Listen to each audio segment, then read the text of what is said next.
umuziki wo mu Burundi watanguye imbere y'umuziki w'Abanyarwanda. Tugiye mu Rwanda badufata nk'imana. Ego badufata nk'imana vraiment. Abantu bose barabizi. Rero ico tuvuga ibintu vyarahindutse. Ibintu vyahindutse gusa. Kubera ka mwana wa mama kutitahura abantu biwacu bace bica umuziki. Naka bamuhaye 20 million harimo 10 million zanje hage. Harimo 10 million zawe gute kandi utaririmba. Ni wowe uca kuri stage? No. Tureke ivyo bintu. Iyo nzara tuyireke. Turafise inzara cyane, inzara nyo itwica ngaha.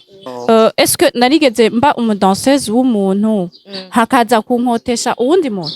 No, navuze nanje ati wari umudanseuse wo muririmbyi wawe. Est-ce que banyemvita nk'umudanseuse urazi umudanseuse? Iyo uri umudanseuse utegeza kuja kuri stage before yuko l'artiste aza.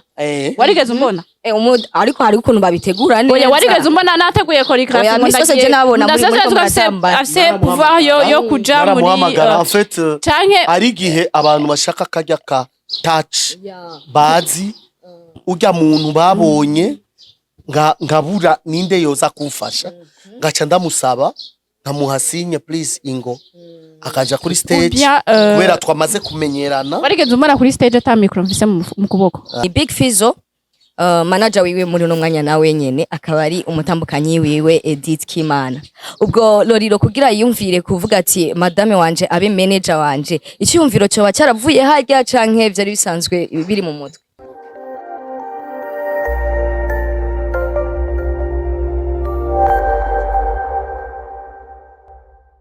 Salut la famille, j'espère que vous allez bien. Nibaze yuko turi top, nibaze yuko mumeze neza cyane. So guys, urabizi yuko iyo namaze gufata micro tuba tugiye kuba on time, tuba tugiye kuba ku mwanya. Tuba tubazaniye na za nkuru, na za zindi. Murabizi ko na cyane je nawe mere ko nzobazanira ya nkuru y'umuhero w'isi. Guys, kuri no munsi rero guys, nkuko mubibona uno munsi twasuye gutegwa iteka ryo kwakira abatumire babiri muri studio za Buja Town TV. Novuga ni iteka ridasanzwe. By the way, twagendewe na kapo nkuko mwabibonye muri video ya mbere yatangoye. So guys, utarakora subscribe nagutumiye kora subscribe kuri Buja Town TV kugira ngo bandanye ba on time, we on point kugira ngo bandanye ubone ibintu bigiye bitandukanye. Ikanakira batumire bacu kuri kamera zacu za Buja Town TV. Dutangurire ino canke les hommes d'abord. Allo ndakwakire kuri kamera za Buja Town TV.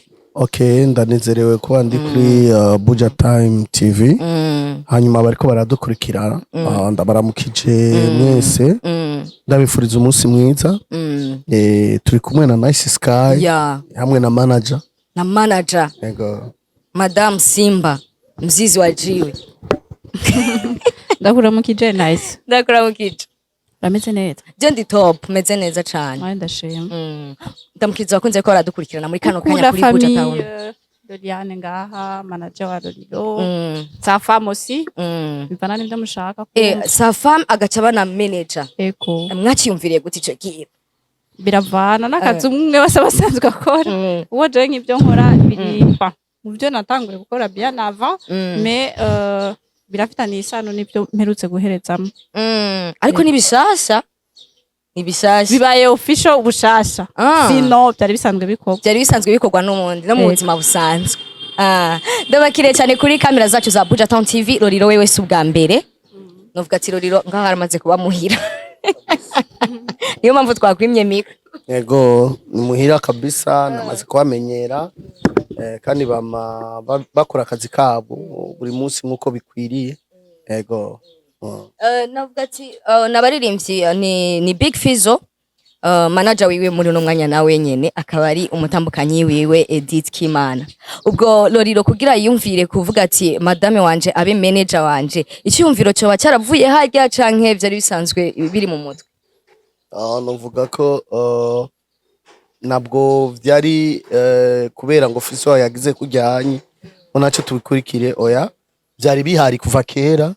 Yari manager wanje mugabo twace turaba pukwa abandi tuberekana ngo namba manager bacu kandi akazi bakwiriye gukora ntabwo bagakora nkuko bikwiriye rero pourquoi pas madame yahejeje amashuri ubu tumugire official bamenye bera kuva kera yamfasha ibintu byinshi sinzi il y a 5 ou 6 ans navuze ko hari ibintu byinshi byahindutse kuri LOLILO grâce ya madame wanje kuva cagihe rero yarabikora rero ubunye twabishize hanze gusa abantu babimenye ko niwe manager kandi na benshi babikora nibaza ko nibiganiro twakorana ngaha kuri media yacu basaba madame basaba manager wanje ego nitwari bishire hanze gusa bamenyekane ego merci imbere yuko burya madame umugira canke umubigira official yuko aba manager wawe LOLILO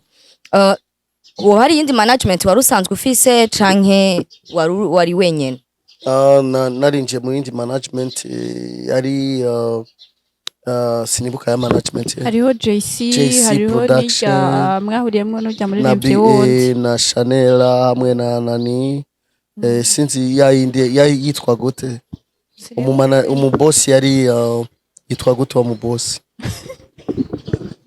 birashiko kibagira manager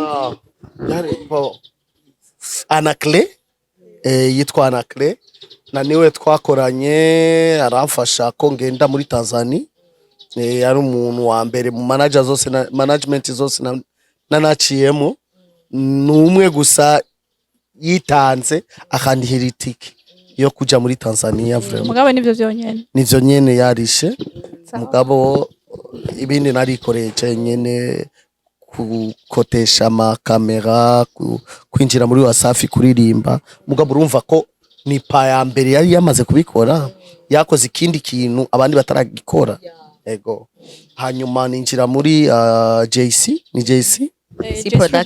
production baranyemerera ibintu byinshi amafeaturing ibiki mugabo nabo birabananira hanyuma tuca dutora ingingo rero staff itora ingingo kuva no munsi reka tumushire madame niwe abe manager ego madame niwe akwirikirana rero ibikorwa vyacu umva niwe afise uburenganzira bwose bwo gukora muri kuri LOLILO ya ni gihe duherukana igihe duheruka kubatemberera muhira nibuka harahize igihe kinini cyane ariho twasanze nari naco gihe mwari muri brand z'amavuta yo kwisiga amavuta menshi ngo agiye atandukanye begi iyo business narayikubajije cage ati iracahari ubu nawo bimeze gute business iracahari Lion cream nuko yitwa amavuta dukora muri Simba Gang nkuko ndababwiye Simba Gang ifise ama branch menshi hariho Simba Gang hakaba Simba Gang Family hakaba Simba Gang Label hakaba na Simba Gang Multi Service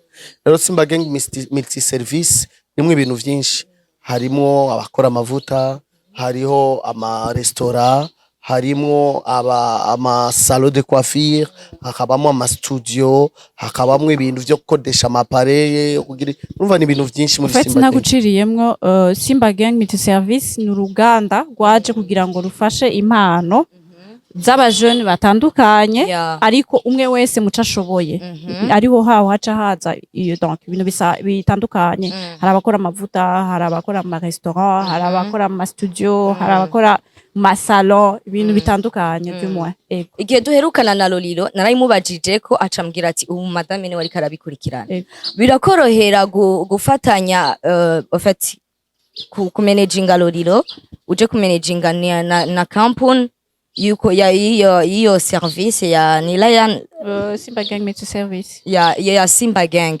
birakorohera kubifatanya byose ku managing ego biroroshe seulement ikintu gihari nukumenya gusa gupanga programme kamenya ati uyu mwanya no wiki uyu no wiki donc bica byoro twizere yuko hagiye kuba impinduka ikomeye cyane kuri LOLILO impinduka yo irahari deja uramaze kubona yuko just nkunze kuvuga cyane ibyo tuba tuko turakora bashaka ibikorwa bari byo vyivugira sino unamuravye urabona ihinduka kuri we tatuwaje zongerekanye tatuwaje zongerekanye guys ihinduka ubonye urumva ni tatuwaje tatuwaje zongerekanye ariko baradukurikirana muri kano kanya canke cagiye no pera wari wambaye shushe cyo gituma umuntu yambara sengle hari n'igihe umuntu yambura impuzu akicara kuri plage none nambaye impuzu uca wiruka mfise tatuwaje umubiri wose yego ariko bihora bishiguka nibuka tatuwaje ziri ku mubiri wawe uko zingana ono sinoziyarura zose ngo ndazimare kubera ino hose ndafise amatatuwaje mugongo kunda ahantu hose ku mubiri ndafise amatatuwaje zikaba zifise signification yazo zitandukanye Lolilo hari ikiganiro cyawe nigeze kumva ku radio kera ni kera vraiment wari upfuye sinzi iyo wari upfuye sinibuka neza barakubaza ati tatuwaje zawe uzishirako wiyumviriye iki ni good bon kuko iyo ugiye ngo ukagaruka utegeza gushirako tatuwaje nivyo seriously iyo ugiye ahantu yusohotse igihugu ngo utegeza kuva yishizeko tatuwaje sohotse igihugu nkaronga ingorane cange hakaba ikintu kiri special ndashirako tatuwaje kubera nibuka ico kintu mugabo ngiye gusa muri voyage ibisanzwe ntarose ingorane cange ntarose ikintu nyene mvuga iki kintu kirinjiye mu buzima bwanje sino shirako tatuwaje no tatuwaje ziza kenshi zinyibutsa amayerere nakoze cange ibintu nakoze imigambi nakoze igashoboka ikaja mu ngiro na nico gituma ndondera tatuwaje ifise signification ya kijya kintu ngashira ku mubiri memories yego Lolilo n'umuririmbyi novuga ati wakera cyane mu ba legend aza ku kibanza ca mbere mvuze kuza ku kibanza ca mbere no bambeshe si mu ba legend nibaza ko byo babivana ahubwo nico wowe ufatiye muri legend afite legend benshi bakunda kukompara ibintu legend ni umuntu yamaze kustafinga cange ni umuntu yafuye cange yarahagarise uyo muga no bavuga ko uyu muntu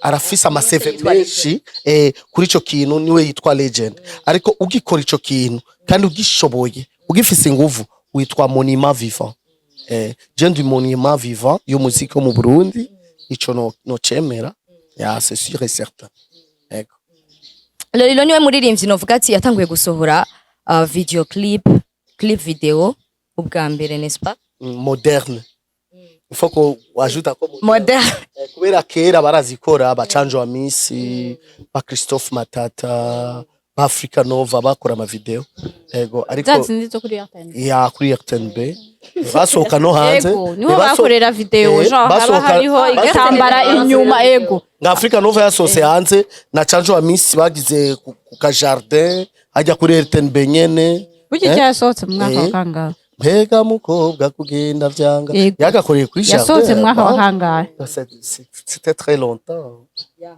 kera ari kera cyane twari tukira abana ego ndazibuka izo video mugabo après ça Lolilo yaciye azana clip moderne ni kuvuga iki ni clip ifise ama location menshi clip ifise ubuhinga butandukanye nari umuntu wa mbere gukora iyo clip yego ni mu kiganiro giheruka aho wakoranye na Landry Promoter Lolilo uvuga uti je muntu wa mbere natanguye kumushira Fizo muri video nivyo yego ivyo barabizi clip zanje album yanje ya mbere ari muri clip zishika nka 6 cyangwa kwaza ni 10 yego mu clip 12 zo muri album ya mbere harimo clip 10 Fizo arimo ari nayo clip ya mbere yatanguye kujamwo juste yaje muri clip yiwawe ya mbere yitwa Ibuka ni clip ya mbere Fizo yinjiyemo na niyo ndirimbo yanje ya kabiri nasohoye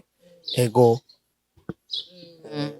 ya ari naho Fizo nawe ni aheruka no kwivugira ati jewe umuntu yanyenspire yatanguye kunyenspira kuririmba ni Doben wajekiriye gute iryo jambo kuri wewe Loli Fizo yavuze yuko Fizo ahubwo Doben niwe yavuze ko Fizo ari we amwenspira je numvise umengo ni Fizo yavuze yuko ari Doben yatanguye umuziki nyuma yiwe how yari kumwenspira kandi yatanguye Doben yatanguye nyuma ya Big Fizo ni nyuma yacu cyane Doben ni wejo niba gukora ikiganiro Lolilo nari kumwe na Simbizi nariko ndamubaza ku kijanye na industry yacu yo muziki mu Burundi hamwe na industry yo mu Rwanda en fait naramwajije ndambwira ati ubona turiko turaraba ubona ari bande bo kwigira ku bandi canke ubona ari bande bafise ico basumbije abandi wowe ubibona gute none we yakwishuye kuraraba uri narakimubajije ikibazo wamubajije ariko ikibazo yabajije yakwishuye je namubajije ukuri yanyishuye ntumira n'abantu kuja kuraba kiya kiganiro n'ikiganiro kiryoshe cyane yambwiye ati Abanyarwanda nta kintu bo twigisha ariko twobigirako ivyo ariko aravuga nivyo vraiment nabwo yavuze amakosa parce que twebwe nitwe twatanguye kuririmba imbere y'Abanyarwanda turese generation ya mbere yaba yitwa gute kandi Masamba yaba Masamba ego igihe basohora Afrika warambabaje Afrika ibuka mugabo natwe twari dufise abalegend twari dufise abalegend ego igihe abarundi bari bataratangura kuririmba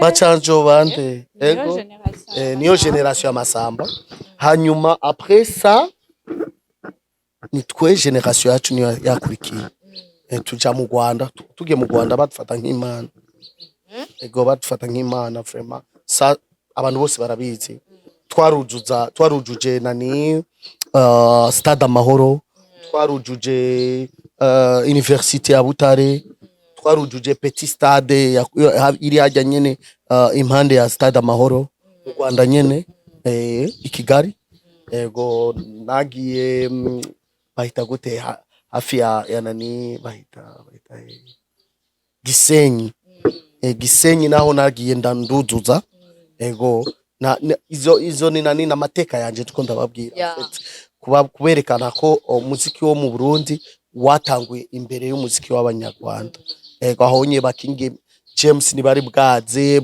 banani nibari bwaze ni benshi cyane nibari bwatangure gukora imiziki rero ico twovuga ibintu vyarahindutse gusa kubera ka mwana wa mama kutitahura kw'abantu biwacu ka mwana wa mama ikimenyane n'ibiturire uvuga en fait ibi vyose bikugwa n'inzara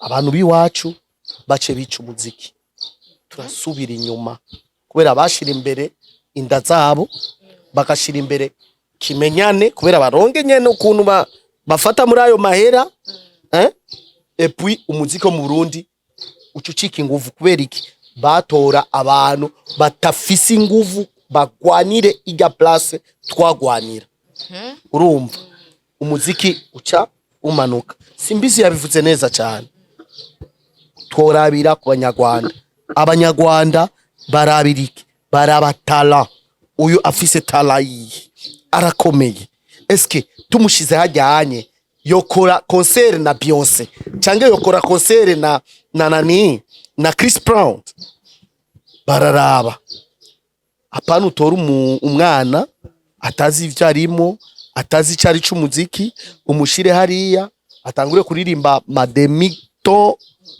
orgame ibiki benshi twaravye ngaha muri Primusic ari ibintu byabaye nicara hasi mvuga oh my god ibintu birabaho umuntu aririmba mademito aririmba orgame ari contre tabaho ni turi muri studio turi muri concert erekana ingufu zawe cyangwa akatora micro agasigara na micro gucyanye muri playback afyura amaso nubwo bwa mbere abona abo bantu bangana kujyanye amamiliyoni y'abantu bari imbere yiwe avuga ngo ni umustar oya ico nico kici umuziki w'iwacu so kuvuga ngo tuko turababwira ngo turabasumba oya ni turi muri competition yo gusumbana no gukeburana turaba ukuntu twotera imbere twotetse imbere umuziki w'iwacu natwe dutera imbere nk'abandi ego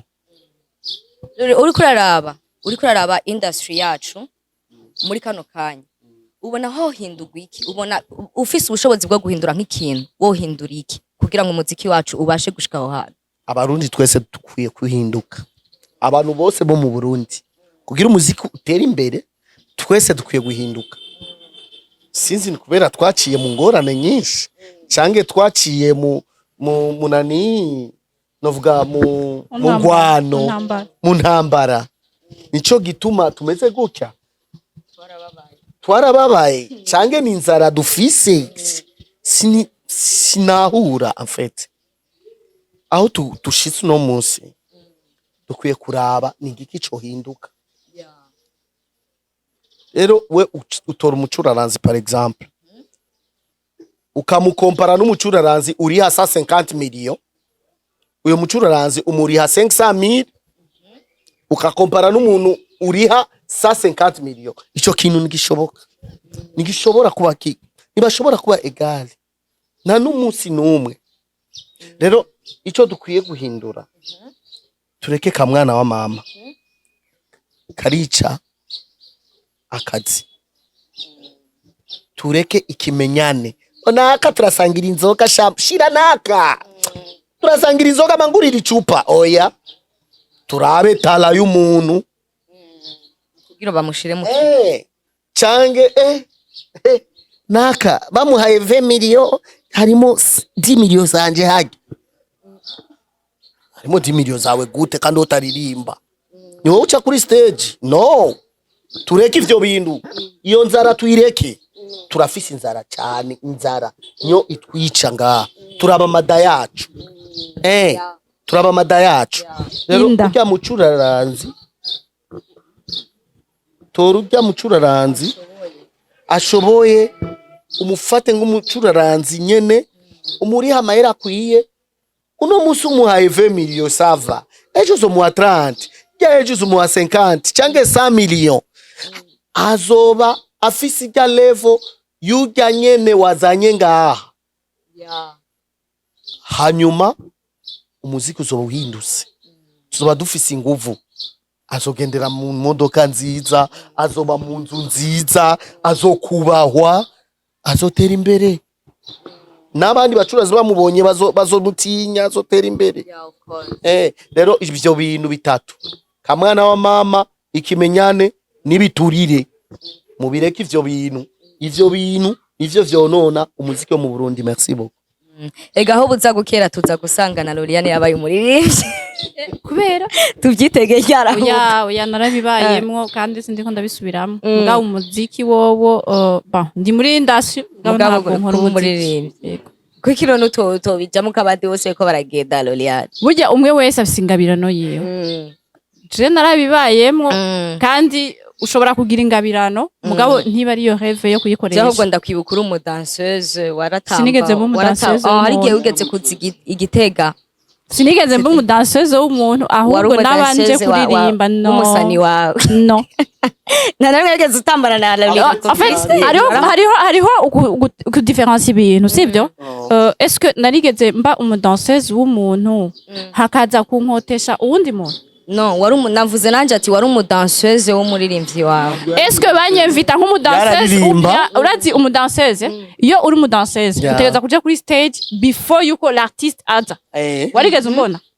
Ariko hari ukuntu babitegura neza. Oya warigeze umbona nateguye choreography ngo ndagiye. Afise pouvoir yo kuja muri en fait ari gihe abantu bashaka kajya ka touch bazi ujya muntu babonye ngabura ninde yoza kumfasha, ngaca ndamusaba nkamuhasinye please ingo akaja kuri stage kubera twamaze kumenyerana. Warigeze umara kuri stage ata micro mfise mu kuboko? No, yawe ifise buri munsi. Voilà, bihaye inyishu. Afeti yaraza kugira afashe ndonge ijyana ni. Oya micro ntitamba. Micro ntibigiye gutamba. Bagiye gutamba, c'est que ubu maze ku différencier akazi uyu muntu agiye gukora. Voilà. Ariko uri kuratambaje tuvuga tujya mu danseuse. Oya. Abaririmbyi barabwirizwa kugira performance. Yego. Nibaza yuko utabugiye gufata micro ngo uhagarare gutya. Reka ndaguhe example. Umucuranzi wo muri Uganda yitwa Sheba. Ucuvuga ngo agiye kuri stage. Aratamba ni vibe. Voilà. Aduha vibe. Ariko ara performing. Ariko ara performing. Sawa.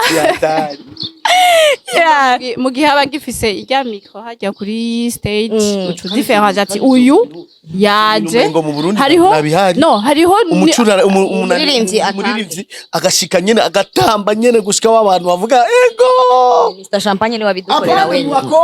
Mu bakobwa nibaza yuko iyo talanta yabagira.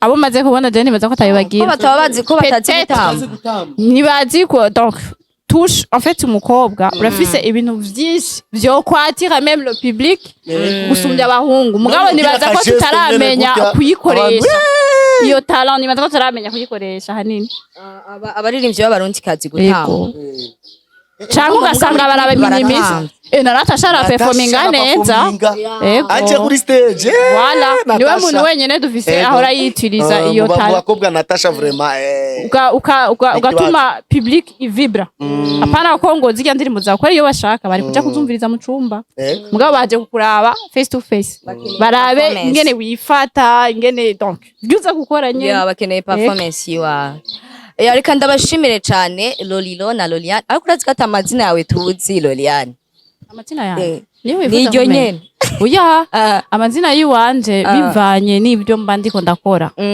hari amazina akora muri iki kibanza n'ayandi akora mu kindi kibanza yego muri uyu mwanya wampamagaye nka Loliane muri uyu mwanya wampamagaye nka Loliane na manager voilà tukoresha Loliane nyene manager Loliane yego turashaka kumenya amazina yawe amazina yanje y'ukuri nitwa Ingabire na do Lisette hama benshi bakabanzi nka Loliane Ingabire yego mama Salou mama Sawar na Sor reka ndagushimire cyane mama Salou mama na Sor ashimira na papa na Sor mama na Sor tete dore ntacyo mama na Sor nawe nye oya ntacyo mama ni mama en fait abana ni Salou na Sor akabana Ingabire Sawar na Sor okay na Sor ni zina rya famille tegeza kumarigaruka urumva mwise mama na Sor mengo umva uyinyishe mama na Sor hariho nabandi uburengane uba urenganije place yabo kora hariho nabandi bana Sor